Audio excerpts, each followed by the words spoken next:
तो दोस्तों आज हम आए हैं डॉक्टर साहब के मॉडर्न गॉट फार्म पे, जैसा कि आप हमारे पीछे देख सकते हैं। और इससे पहले भी हम इनके गॉट फार्म पे आए हैं और इनका एक वीडियो भी बनाए हैं, तो आप हमारे चैनल पर जाकर उसे देख सकते हैं। बट आज डॉक्टर साहब का आईक्यू टेस्ट होगा कि एक्चुअल में ये जो वेटनरी डॉक्टर हैं तो इन्हें बकरी पालन के बारे में कितनी जानकारी है। बट इसमें एक दिक्कत ये है कि फ़िलहाल इनकी बकरियाँ चरने गई हैं। इनके पास बकरी और दुम्बे हैं, काफ़ी अच्छे नस्ल की खूबसूरत बकरियां हैं और वो चरने गई है। तो इससे पहले कि हम उसके बारे में बात करें, उससे पहले हम बात करते हैं कि इस फार्म में, ये जो इतना बड़ा फार्म है, इसमें क्या क्या इन्होंने बकरी पालन के अलावा अलग से पाल रखा है और उन्हें कैसे मैनेज करते हैं और इसका बेनिफिट क्या है। तो चलिए मिलकर उनसे बात करते हैं। तो नमस्कार डॉक्टर साहब, अभी फार्म में आपका स्वागत है। तो जैसा कि अभी हम लोग आए थे आपका यहाँ पे दुम्बा और बकरियों का वीडियो बनाने के लिए, तो आपके फार्म में ये बकरियां नहीं है, तो एक्चुअल में ये है कहाँ पे? ये सब अभी चरने के लिए गई है। तो ठीक है, अभी लगता है एक आध घंटे में आपकी बकरियां आ जाएंगी, तो आ जाएंगी उसके बाद हम वीडियो बनाएंगे। और इसके बारे में यूट्यूब पर कई सारी वीडियोस पहले से ही अपलोड है। बट ये जो आपके फार्म, इतना बड़ा फार्म है और इसमें बहुत कुछ हमने देखा है कि आपने लगा रखा है, तो इसके बारे में बात करते हैं कि कौन सा चीज़ आपने लगाया है, किस पर्पज़ से लगाया है और इसका बेनिफिट क्या है। तो चलिए आप दिखाइए एक एक चीज़ और बताइए कि आप किस तरह से इसका फार्मिंग कर रहे हैं और इसका क्या बेनिफिट है। नमस्कार, सत श्री अकाल, अस्सलाम वालेकुम। सबसे पहले मैं बता दूं कि फार्म तो अपनी जगह है, बकरियां और दुम्बे। एक्चुअल मैं खुद को नेचर से जोड़ रहा हूं और आने वाले पीढ़ी को भी नेचर से जोड़ना चाहता हूं, क्योंकि नेचर से जुड़ना बहुत ज़रूरी है। क्योंकि आज के तारीख में नाना प्रकार की बीमारियां हो रहा है। लोग जो है इनको ऑर्गेनिक साग सब्जियां खा रहे हैं, ऑक्सीजन से भी दूर हैं। रिसेंट कुछ लोग अगले साल जो है कोविड में ऑक्सीजन की कमी से मारे गए। तो गाछ हम बहुत लगाए हैं। आप लोगों को पता होगा कि गाछ सबसे ज़्यादा ऑक्सीजन देता है। तो हमारे पास जो गाछ है, एक ही पर्पस नहीं है कि हम ऑक्सीजन के लिए लगाएं।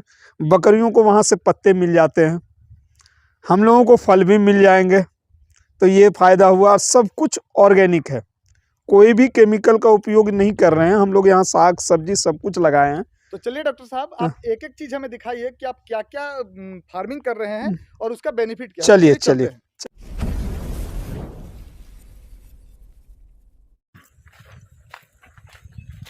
ये जो है हाँ सर, सुबबुल का गाछ है। और इसके बेनिफिट्स क्या है, किस फायदे? इसके बेनिफिट ये है कि इससे बहुत ज़्यादा है प्रोटीन बकरियों को मिलता है। हाँ हाँ, तो हम सुबबुल भी बहुत सारा लगाए हुए हैं। ठीक है, आपके फार्म में मतलब बहुत सारे सुबबुल हाँ, हैं। सुबबुल बहुत सारा लगाए हुए हैं और ये बकरियों को खिलाने का काम में आती है। बकरियों को खिलाने का काम। और भी इसका कोई यूज है?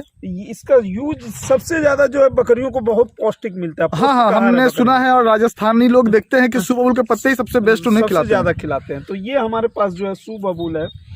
बाकी पपीता तो अपने लिए लगाए हैं। हाँ, कटहल का गाछ है, जामुन का गाछ है। और ये नारियल का पेड़ क्या बकरियों के इस्तेमाल में लगता है या फिर खुद के इस्तेमाल? खुद के इस्तेमाल के लिए। ठीक है, तो जो ये हमारा सुबबुल है, ये भी सुबबुल है। ये भी सुबबुल है। ठीक है सर। और ये देख रहे हैं हम अंदर में आपने बहुत सारे साग सब्जी लगा रखा है। ये जो साग सब्जी लगाने के पीछे जो रीजन है, हाँ, ये ऑर्गेनिक साग सब्जी है। ऑर्गेनिक मतलब कि कोई भी मेडिसिन का इस्तेमाल नहीं करते? नहीं, कोई भी केमिकल नहीं दिए हैं। ये खुद के इस्तेमाल के लिए। हम लोग पूरी फैमिली का अब जो प्लान है कि ये फार्मिंग में जितना साग सब्जी होगा वो हम लोग ऑर्गेनिक यूज करेंगे और घर के लिए यूज करेंगे। ये हमारा मार्केटिंग के लिए नहीं कर रहे हैं। ठीक ठीक, ये खुद के लिए कर रहे हैं। तो इसका इस्तेमाल जैसे कि आप फल सब्जी खा लेने के बाद इसका जो वेस्टेज बचेगा ये तो बकरियों में इस्तेमाल होगा। बकरियां खाएंगे वो बकरियां खाएंगे, जो नहीं खाएंगे वो फिर से खाद बन जाएगा वो। ठीक है सर। तो देख रहे हैं हम यहाँ पे अपने बड़ और पीपल के भी बहुत सारे पेड़ लगा रखे हैं।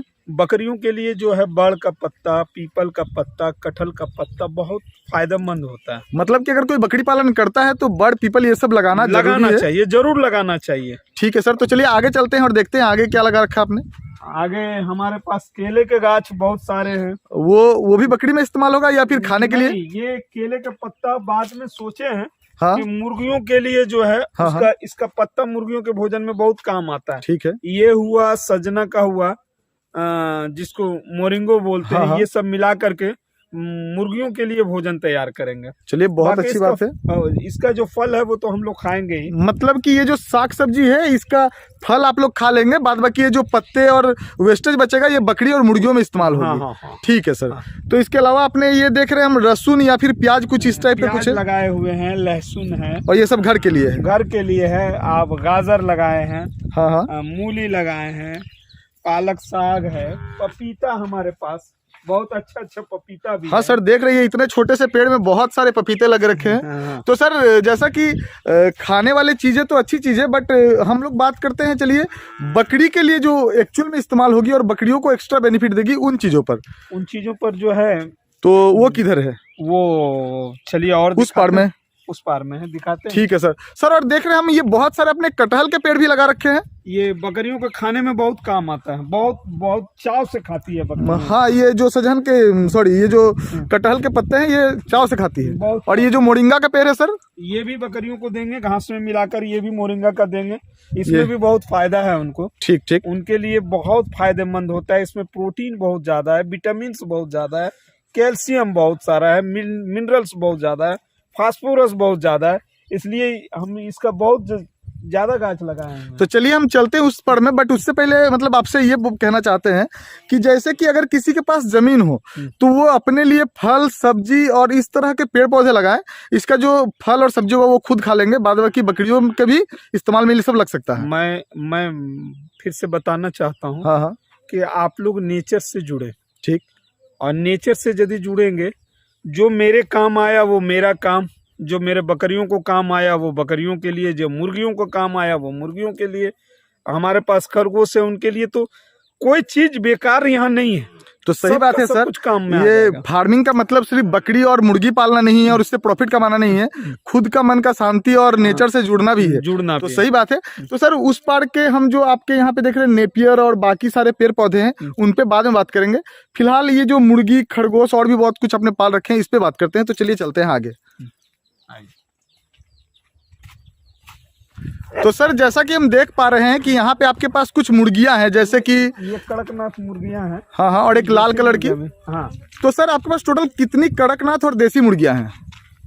अब तो कड़कनाथ ही ज्यादा है, 40-50 होंगे टोटल। है। ये खुले में चरता है, इसके लिए हम लोग अलग से कुछ नहीं करते। तो इसके अंडे या खाने के लिए आपने इसे पाल रखा है कि बकरियों में इनका कुछ इस्तेमाल है? नहीं, बकरियों में कोई इस्तेमाल नहीं। जैसे कि कई लोग कहते हैं कि उसकी जो कृमि होती है, जो जुए होते हैं, वो सब भी ये लोग खा लेते हैं, ऐसा भी कुछ है क्या? लोग कहते हैं, लेकिन हम उस हिसाब से नहीं रखे हैं। ये तो हम लोग खुद यूज के लिए रखे हैं, अंडे खाने के लिए और मीट खाने के लिए, मुर्गे खाने के लिए। तो सर ये पीछे में देख रहे 2 डॉग से भी है आपके पास? हमारे पास ये जो डॉग है, हाँ हाँ, ये है बेल्जियम मिलानो। Belgium Milano? हाँ, ये है बेल्जियम मिलानो। हाँ। बहुत स्मार्ट डॉग है। हाँ। अब बहुत समझदार डॉग है, और कहा जाए तो ये बहुत अच्छा रखवाली करना जानता है। तो मतलब इसे अपने रखवाली के लिए रखा है? हाँ। और वो जो एक डॉग है आगे देख रहे हैं हम, वो देसी ब्रीड है, अपना यहीं का देसी ब्रीड है। ठीक है सर, वो देसी ब्रीड है। और सर वो जो 2 रूम है, ये जो डॉग के पास में जो 2 रूम देख पा रहे हैं, वो डॉग अपना बैठता है गर्मी और बरसात, वो डॉग के लिए है। ठीक है सर। तो जैसा कि हम देख रहे हैं कि इधर नेपियर है, बट उससे पहले हमने देखा कि बीच में आपके वहाँ पे खरगोश भी थे। हाँ। तो चलिए वहाँ दे जाते हैं और बात करते हैं। ठीक है। हाँ तो सर ये जो खरगोश है इसका क्या इस्तेमाल है और क्यों पाल रखा है इसे आपने? शौक। हाँ, जैसा कि आपने बताया था कि आप हर तरह के पशु पक्षी के शौकीन हैं। ये शौक है अपना, तो इसके बिजनेस से इसका कोई मतलब नहीं है। हाँ, बस ये अच्छा लगता है इसीलिए रखे हैं। तो सर ये सभी काफी खूबसूरत हैं। तो कितने पीस है टोटल आपके पास? अभी मेरे पास है 10 पीस। और ये खाते क्या है? घास, नॉर्मली घास खाता है? घास देते हैं, थोड़ा बहुत दाना वगैरह देते हैं, लेकिन ज्यादातर घास ही इन लोगों को खिलाते हैं। चलिए ठीक है सर। तो चलिए आगे बढ़ते हैं। वो नेपियर और अपने पास है, ये है स्मार्ट नेपियर। हाँ सर, ये जैसा कि ये ईंख जैसा जो पेड़ है इसका नाम क्या है सर? स्मार्ट नेपियर है। Smart Napier. और इसका क्या काम है? ये बकरियों के भोजन में बहुत अच्छा काम आता है। मतलब बकरी फार्म में सबसे बेस्ट फीड है ये? सबसे अच्छा फीड है। अगर इसको हम लोग डेवलप पर अब काम करेंगे, हाँ हाँ, इसकी साफ सफाई करा के इसको और लगाना है। हाँ हाँ, क्योंकि इसमें प्रोटीन विटामिन बहुत ज्यादा है, मिनरल्स है। अगर हम लोग पूरी तरह से दिन रात अगर हम लोग यही खाना दे पाए तो हमारा खाने का खर्च बहुत कम आएगा। तो ये खुद ही उगी है या फिर आपने इसे लगाया है? इसको हम दिल्ली से मंगाए थे। दिल्ली से मंगाए थे? दिल्ली से मंगा करके ये एक चूवल जो है हाँ ये इजराइल का चीज है, ठीक ठीक। और इजराइल का घास है, और इसमें कहीं भी कांटा वगैरह नहीं होता है, जो कि इस नेपियर वगैरह में होता है। हाँ हाँ, इसमें वो चीज नहीं होता, और ये सबसे सॉफ्ट घास है। काफी खूबसूरत और हरी भरी दिख रही है। और ये बहुत मुलायम घास होता है। तो कैसे लाया था आपने सर इसे? पेड़ ही लाए थे या फिर कटिंग लाए थे? कटिंग लाए थे, ऊख का ये जैसे ईख का कटिंग जो होता है उस टाइप का, उसी तरह का कटिंग लाए तो ये थे। कटिंग कैसे पड़ा था सर आपको? 2 बोरा आया था, 2-3 बोरा आया था, 16,000 रुपया लगा था अपना। मतलब लगभग एक बोरा का लगभग 5,000 रुपए। हाँ, 5,000। तो अगर जैसे कि आपके यहाँ भी अभी नेपियर उगने लगा है, तो अगर कोई बकरी फार्मर या फिर खरगोश फार्मर या फिर मुर्गी फार्मर या फिर गाय पालक, मैं स्पष्ट रूप में बता देता हूँ, मेरे यहाँ जब ये चारों तरफ अब इसका डेवलपमेंट पर काम करेंगे, हाँ हाँ, जब ये बढ़ेगा तो हाँ। इरादा तो मेरा ये भी है कि लोग जो है, जो गाय भैंस वाले या बकरी वाले भी यहाँ से घास ले जा करके अपना लगाए, मतलब अगर चाहें तो बाद में आपसे ये ले सकते हैं। सकते हैं। ठीक है और वो सर। खुद अपनी जगह उगा सकते हैं। चलिए सर, तो इसके बाद आप देखते हैं कि सर अपने यहाँ पे नीम का पेड़ भी लगा रखा है। ये नीम का पेड़ लगाने का, इसको लगाने के पीछे एक ही रीजन है कि ये 24 घंटा ऑक्सीजन देता है। 24 घंटा ऑक्सीजन। और सर बकरियां भी इसे बड़ी प्रेम से खाती है। मतलब बकरी भी इससे खाती है? खाती है। तो सर जैसा कि हम जानते हैं कि नीम तीता होता है, तो इसके बाद भी बकरी इसे खा फिर भी लेती है? खाती है, पता नहीं क्यों खाती है, लेकिन खाती बड़ी मजे का है। ठीक है सर। और बाकी और जो मेरे पास गाछ हैं वो कदम के हैं। हाँ हाँ, कदम का गाछ लगाए हैं, एप्पल बेरी लगाए हैं। ये इसका नाम क्या है सर? कदम। कदम का पेड़ है ये। ये छांव बहुत अच्छा देता है। ठीक है सर। ये छांव के लिए, क्योंकि गर्मियों में अगर आपके बाड़े के चारों इर्द गिर्द में अगर गाछ है, हाँ हाँ, बहुत सारा गाछ है, हाँ, तो टेम्परेचर को बहुत कंट्रोल रखेगा। और सर आपका जो पार्टनर है तस्लीम भाई, वो कह रहे थे कि इन पेड़ों को लगाने का बेनिफिट ये भी है कि 10-12 साल बाद ये बहुत अच्छी कीमत में बिकती है। हाँ, सुनने में तो आया है। और इसीलिए आप लोगों ने इसे लगाया है कि छांव भी मिलेगा और बेनिफिट भी मिलेगा। बेनिफिट भी मिलेगा, और मेरा फार्म को बहुत ठंडक मिलेगा गर्मी में। ठीक है सर। हाँ, सच बात है, ये फार्म को ठंडा तो करेगी ही। और सर देख रहे हैं कि आपने यहाँ जो पेड़ पौधे लगा रखे हैं, इसमें बहुत ज़्यादा मात्रा में ये कटहल के पेड़ बहुत अधिक थे। तो ये कटहल का पेड़ का और भी कोई बेनिफिट है क्या? घास बहुत ज़्यादा, मैंने पत्ते बहुत ज़्यादा मिलेंगे। हाँ, और बकरियां पता नहीं बहुत चाव से खाती है। हाँ, ये तो हम भी जानते हैं कि कटहल का पत्ता से ज़्यादा प्यार और वो किसी ज़्यादा नहीं करती है। कटहल, पीपल, बरगद का पेड़ बहुत चाव से खाती है। एक चूवल मेरे पास, अगर कटहल का गाछ देखा जाए तो 100 से ऊपर है। एक चूवल उन लोगों के लिए, बकरियों के खाने के लिए बोली है, बहुत ज़्यादा उसको खाना पसंद करती है। और इसलिए कटहल का गाछ ज़्यादा लगाएं, आने वाले समय में फल होंगे, बहुत ज़्यादा फल होंगे, खुद भी खाएंगे, दोस्त यार भी खाएंगे। तो दोस्तों, आप लोगों के लिए डॉक्टर साहब के साथ हम भी कहना चाहेंगे, फिलहाल तो बहुत धूप है, चेहरे पे पड़ रहा है, तो हम भी यही कहना चाहेंगे कि अगर आप किसी भी तरह का फार्मिंग करते हैं, चाहे वो बकरी पालन या फिर मुर्गी पालन हो, तो सिर्फ फार्मिंग तक ही सीमित न रहें, नेचुरल फार्मिंग भी करें। और इसके साथ कोशिश करें कि अपने फार्म के आसपास जो जगह है उसमें जितना हो सके आप अच्छे खासे पेड़ पौधे लगाएं। इसका बेनिफिट आपको सिर्फ फल और सब्जी के रूप में नहीं, अपने फार्मिंग के लिए भी काफ़ी मदद में आएंगी। तो चलिए इसके बारे में डॉक्टर साहब से और थोड़ा पूछ लेते हैं कि किस टाइप के पेड़ पौधे आपको अपने फार्म में लगाने चाहिए।